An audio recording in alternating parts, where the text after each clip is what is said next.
Teamworks!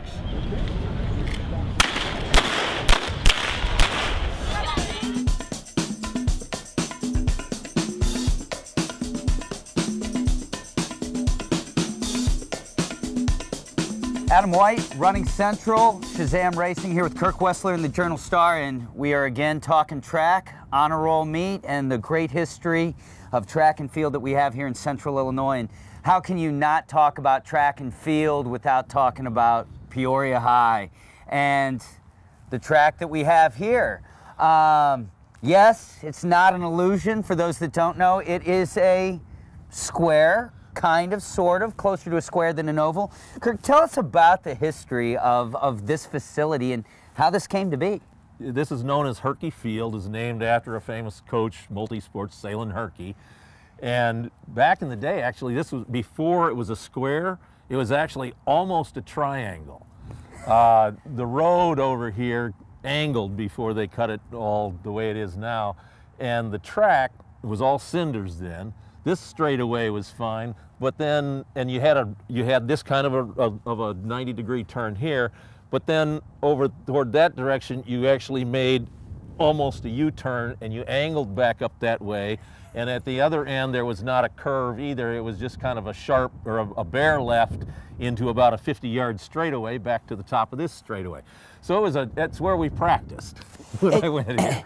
And you and I were talking about it, you know, when it comes to competition, state-of-the-art facilities are great for spectators and to draw some great performances, but when it comes to doing the groundwork and the training, and even doing some of the regular meets, it doesn't require state-of-the-art, no. and this facility is a testament of that. Right. You obviously want the best facilities possible for when you compete, okay, for performance enhancement and to get the maximum times and distances out of what you're doing.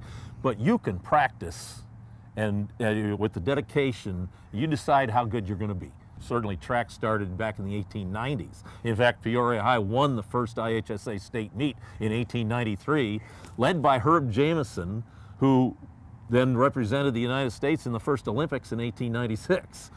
He won the first IHSA sprint. It was the first event. It was the 50-yard dash in 1893.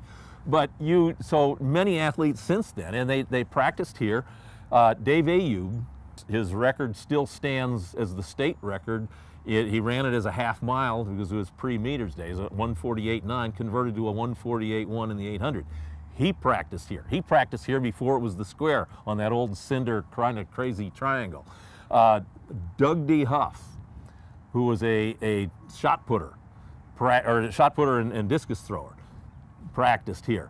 He set what is still the area record in the discus at 190 feet, which there's a story behind that too. He did that up at Sterling, or Streeter, I believe it was. And when he threw that, their discus area was only 190 feet long.